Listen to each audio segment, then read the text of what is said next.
손흥민 선수의 토트넘 호스퍼가 굉장히 스펙타클했던 2023에서 2024 시즌을 리그 5위로 기록하면서 마무리 지었고, 최근 여름 프리시즌 3경기에서 3연승을 거두며 순조롭게 프리시즌 경기를 잘 치르고 있습니다. 토트넘 호스퍼 선수들은 이번 주말부터 펼쳐질 여름 프리시즌 투어에 참가하기 위해 전용기를 타고 아시아로 출발했습니다. 이 과정에서 명단에서 탈락한 선수들이 발생하면서 많은 토트넘 호스퍼 팬들이 다양한 반응을 보이고 있습니다. 토트넘 호스퍼 선수들은 한국 시간으로 오늘 새벽 전용 비행기를 타고 아시아 프리시즌 투어를 위해 일본으로 출발했습니다.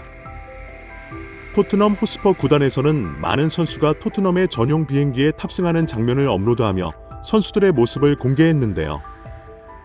손흥민 선수는 가장 먼저 비디오의 모습을 드러내며 한국과 일본에서 펼쳐질 프리시즌 비행기에 탑승했습니다.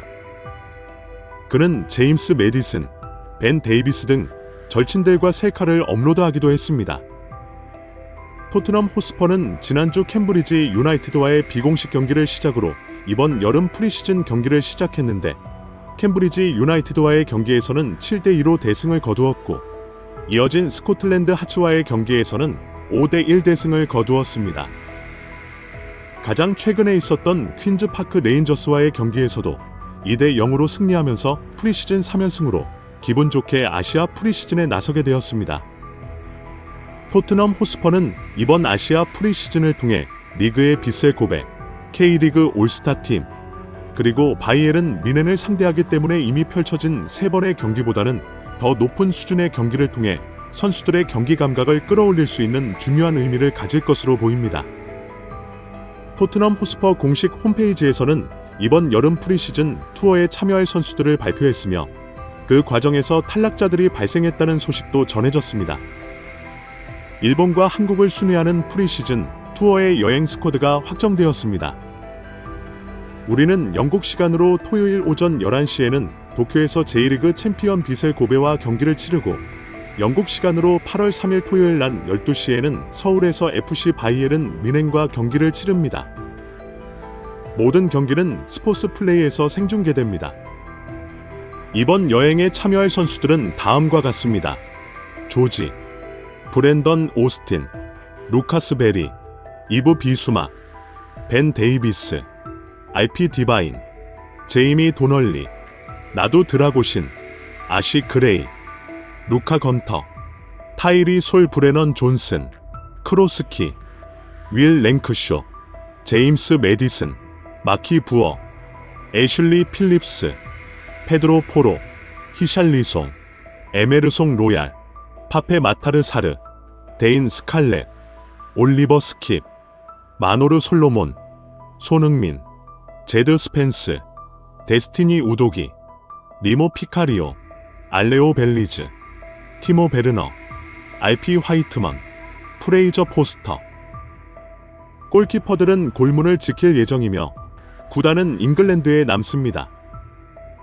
로드리고 벤탄쿠르, 지오반니로 셀소, 크리스티안 로메로, 미키 반데벤은 코파 아메리카와 유로 2024에서 국가를 대표한 이후 시즌 시작에 가까워지면 다시 팀에 합류할 것입니다. 브리안 힐과 세르히오 레길로는 잠재적인 이적 기회를 모색하기 위해 여행을 하지 않아도 되는 허가를 받았습니다.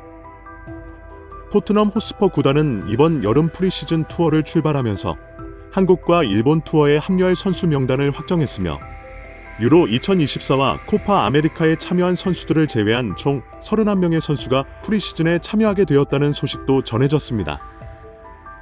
토트넘의 이번 투어에는 주전 센터백 조합인 크리스티안 로메로와 미키 반데벤, 미드필더인 로드리고 벤탄쿠르가 빠진 상태로 경기를 치러야 하는 만큼 토트넘에게는 선수들의 공백을 어떻게 메울지에 대한 대처와 실험의 기회가 될 것으로 보입니다. 또한 브리안 힐 선수와 세르히오 레길론 선수는 부상을 당하지 않았음에도 방출 명단에 들어 프리시즌 투어에 합류하지 못하게 되었습니다.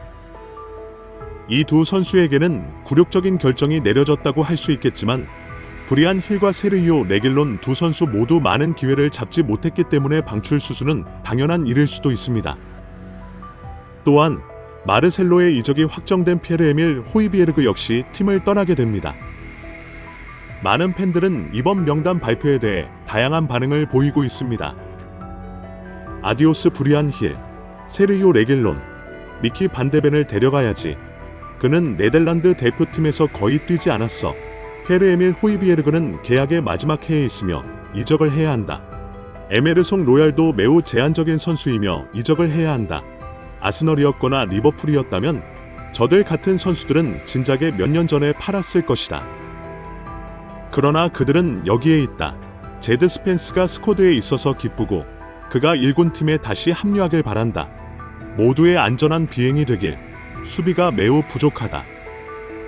3명의 주요 센터백인 크리스티안 로메로, 미키 반데벤, 나도 드라고신이 여행하지 않기 때문에 다른 센터백들이 빛날 기회가 많다. 공격수가 너무 부족해서 시즌이 시작되기 전에 2-3명을 더 데려오길 바란다. 제드 스펜스가 팀에 남을 가능성이 있는 것 같다. 그가 좋은 폼을 찾아 페드로 포로나 데스티니 우도기에 도전할 수 있길 바란다. 이번 프리시즌에 세르히오 레길론에게 기회를 줬으면 좋겠다. 내 생각에는 그가 이 시스템에 맞을 것 같다. 많은 젊은 선수들이 이번 투어에 참여하며 그들에게 좋은 경험을 줄 수 있는 기회다. 등등 많은 토트넘 호스퍼 팬들이 탈락자들에 대한 아쉬움과 유망주들에 대한 기대감, 그리고 최근 좋은 폼을 보여주고 있는 제드 스펜스 선수에 대해서도 기대감을 드러냈습니다. 토트넘으로서는 이번 프리시즌에 많은 주전 선수들이 빠지기 때문에 1군 후보 및 유스 선수들에게는 자신의 기량을 보여줄 절호의 기회를 얻게 되었습니다. 토트넘 선수들이 프리시즌 경기를 위해 일본 공항에 도착하자 수많은 일본 팬들이 몰려들며 소니의 이름을 연호했습니다. 토트넘의 아시아 투어 일정은 바로 이곳 일본에서 시작되는데요. 비셀 고베와 친선전을 가진 후 한국으로 넘어와 K리그 올스타 팀과 경기를 치르고 그 다음에는 동시에 내한한 아시아 투어 마지막 일정을 소화하게 됩니다. 토트넘 인스타그램에서는 일본행 비행기에 올라타 웃고 있는 선수들의 모습을 확인할 수 있었는데요. 그러나 이 중에는 몇몇 핵심 선수들이 보이지 않았습니다. 로셀소, 로메로, 벤탄쿠르, 그리고 반더 베이크 등이 그들입니다. 로메로는 코파 아메리카로 인해 휴식을 취해야 했기 때문에 원정에 빠질 수밖에 없었지만 일찌감치 탈락한 우루과이의 벤탄쿠르가 명단에서 빠진 이유에 대해서는 일본 팬들이 의아해하고 있습니다. 그러나 한국 팬들은 그 이유를 모두 알고 있습니다. 구단 측에서는 벤탄쿠르도 코파 아메리카의 여파로 인해 쉬어야 한다고 말했으나 유로 2024에 참여한 드라구시는 차후 한국에서 토트넘에 합류할 예정입니다. 벤탄쿠르는 얼마 전 방송에서 손흥민 선수에게 공개적으로 인종차별을 했고 손흥민과 그 가족들을 아시아인을 향한 스테레오 타입의 차별 발언으로 모욕했습니다. 이 사건 이후 한국 팬들은 크게 분노했고 토트넘도 이에 대해 자체 내부 징계를 준비하고 있다는 반응을 보였는데요. 토트넘의 이번 아시아 투어의 벤탄쿠르의 명단 제외는 이 사건을 염두에 둔 것으로 볼 수 있습니다. 하지만 벤탄쿠르가 진정성 있는 사과를 한 것도 아니고 자신의 인스타그램 스토리에 24시간 이후 사라지는 변명문만 잠깐 올렸기 때문에 한국 팬들의 분노를 더욱 자극했습니다. 심지어 그는 최근 코파 아메리카에서 물병을 관중석 쪽으로 던지며 피파로부터 6개월 이상의 중징계 가능성을 마주한 상태입니다. 토트넘은 이러한 문제를 일으킬 수 있는 선수를 아시아 투어에 데려가고 싶지 않았을 것입니다. 어쨌든 이처럼 국제대회와 여러 사건들이 겹쳐 주전급 선수들이 대거 빠지게 되었고 특히나 반더 베이크처럼 지난 시즌 최고의 활약을 펼친 선수를 보지 못한다는 것은 일본 팬들 입장에서는 실망스러운 일일 것입니다. 하지만 일본 주최 측은 이미 토트넘과 프리시즌 경기를 계약할 때 이러한 상황을 예상하고 있었다고 합니다. 최근 유럽의 많은 빅클럽들이 구단 수익을 위해 자국이 아닌 미국과 아시아 같은 해외 지역에서 프리시즌 이벤트를 개최하고 있는데 이 중에서도 일본은 이름 있는 명문 클럽들이 꼭 한번 들르는 국가입니다. 지난 시즌에는 미넨과 맨시티, 그 이전에는 바르셀로나 같은 클럽이 일본을 방문했었는데요. 사실 일본은 해외 팬층을 끌어들이기도 좋고 주최 측에서 제공하는 돈도 상당하기 때문에 많은 클럽 보드진이 가장 반기는 지역입니다. 하지만 이전까지 일본을 방문했던 클럽들과 비교해보면 토트넘이 클럽의 이름값과 명성은 약간 처지는 느낌이 드는 건 사실인데요. 하지만 계약 당시 일본은 다른 유명 클럽들을 모두 제치고 꼭 토트넘을 초청하고 싶어 했습니다. 사실 일본 측도 단순한 자선 사업을 하는 것이 아니라 이번 이벤트로 클럽에게 지급하는 계약금 이상의 수익을 올려야 할 텐데 토트넘은 이번 일본 투어의 계약금으로 1,000만 파운드, 약 170억 원 이상의 돈을 받게 되었습니다. 그러나 주최 측은 그 이상의 매출을 올릴 자신감이 있습니다. 토트넘은 이전에 방문한 클럽들과 달리 트로피도 없고 규모도 작으며 해외 팬층도 턱없이 부족합니다. 심지어 이번 여름은 국제대회로 인해 주전급 선수들마저 투어에서 빠지게 되었죠. 그러나 이러한 상황 속에서도 일본 주최 측은 손흥민이라는 선수 하나만으로도 몇 배 이상의 경제적 부가가치를 창출할 것이라 예상한 것입니다. 한국에서도 최근 메이저 리그 개막 2연전을 서울에서 진행했는데 시즌 직전 오타니가 에 다저스로 이적하면서 이번 이벤트를 기획한 쿠팡은 대성공을 거두었습니다. 오타니 선수의 합류 하나만으로도 예상 수익이 최소 3배 이상 뛰었다고 합니다. 이처럼 선수의 명성이 구단보다 더 큰 영향력을 가진 경우가 스포츠계에는 존재하는데 손흥민 선수도 바로 그런 스타 플레이어입니다. 기본적으로 실력도 월드 클래스지만 이 정도의 상업성을 갖춘 선수는 많지 않습니다. 유럽에서도 손흥민 선수처럼 상업적인 가치를 지닌 선수는 몇 명 없습니다. 토트넘의 유니폼 판매량 중 절반 이상이 아시아에서 나온다고 합니다. 한국 선수니까 한국인들이 많이 사들이지 않냐고 물을 수 있지만 아시아 판매량 중 대다수가 중국에서 나온 것입니다. 손흥민의 중국 인기는 상상을 초월하는 수준인데요. 중국과 한국 간의 국가대표 경기가 열릴 때 중국 관중석 쪽에서 손흥민 유니폼을 입고 중국 팬들을 도발하는 사람까지 있었을 정도입니다. 토트넘이 손흥민을 꼭 지키려는 이유도 바로 이러한 상업적 이유 때문입니다. 손흥민 덕분에 토트넘이 빅6 클럽으로서의 위치를 간신히 유지할 수 있는 것입니다. 사실 토트넘은 트로피도 없고 역사도 부족하며 팬수도 적고 챔피언스 리그에도 드물게 진출하는데 그럼에도 불구하고 토트넘이 나름 빅클럽으로 평가받으며 슈퍼리그 창설 시 그 창립 멤버 중 하나로 들어갈 수 있는 것도 전부 손흥민이 가져다준 상업적인 규모 덕분입니다. 결국 이번 일본 투어의 계약도 손흥민이 따낸 것이라 볼 수 있습니다. 일본 측에서는 이번 토트넘의 방일로 인해 손흥민 효과로 2천억 이상의 수익을 기대하고 있으며 무엇보다 수많은 여성 팬들을 축구 경기장으로 끌어들이는 것을 목표로 하고 있습니다.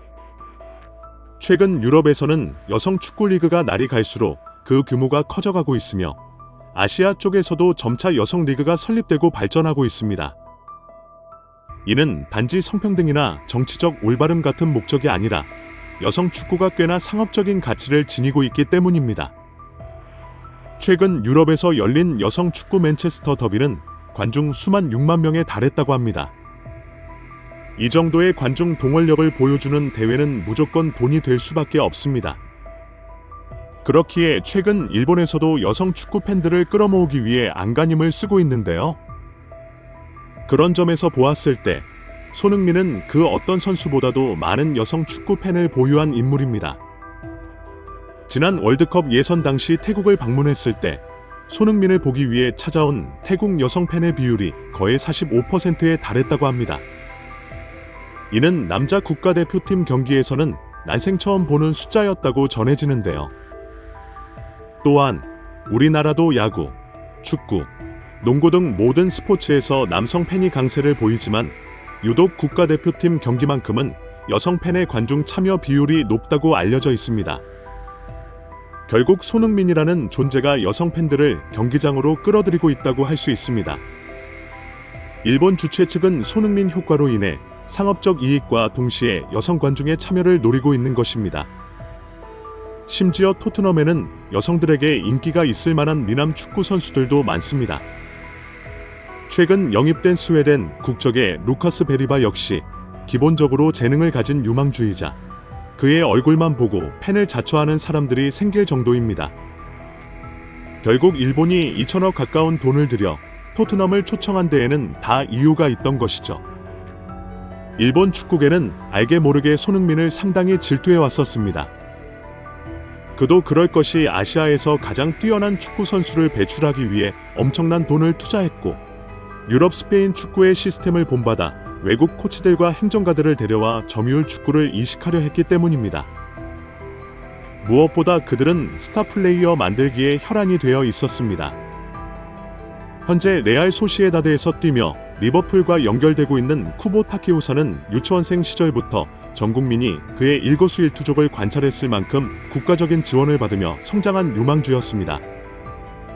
이렇게 일본은 시스템도 도입하고 돈도 들여 꽤나 많은 해외파 선수를 배출해냈고 현재 유럽 곳곳에 진출해 있는 수많은 일본 축구 선수들은 한국 팬들 입장에서도 부럽게 느껴질 정도입니다. 그러나 일본은 나름 좋은 활약을 펼치고 빅클럽으로 이적해도 결국 손흥민을 뛰어넘는 선수를 만들어내지 못했습니다.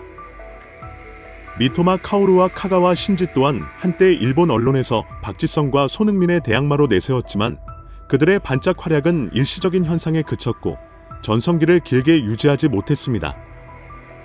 일본 축구계는 그동안 손흥민에게 질투와 동시에 부러움의 시선을 보내왔는데 그런 인물이 직접 일본을 방문한다 하니 이제는 본심을 숨길 수 없는 듯합니다.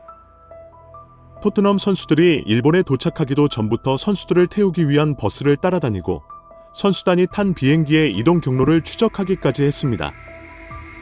일본에서도 손흥민 효과는 여전히 계속될 것 같습니다. 프리시즌마다 손흥민 선수가 가진 위상을 새삼 다시 한번 느끼게 되네요. 이번 영상은 여기까지입니다. 구독과 좋아요는 사랑입니다. 감사합니다.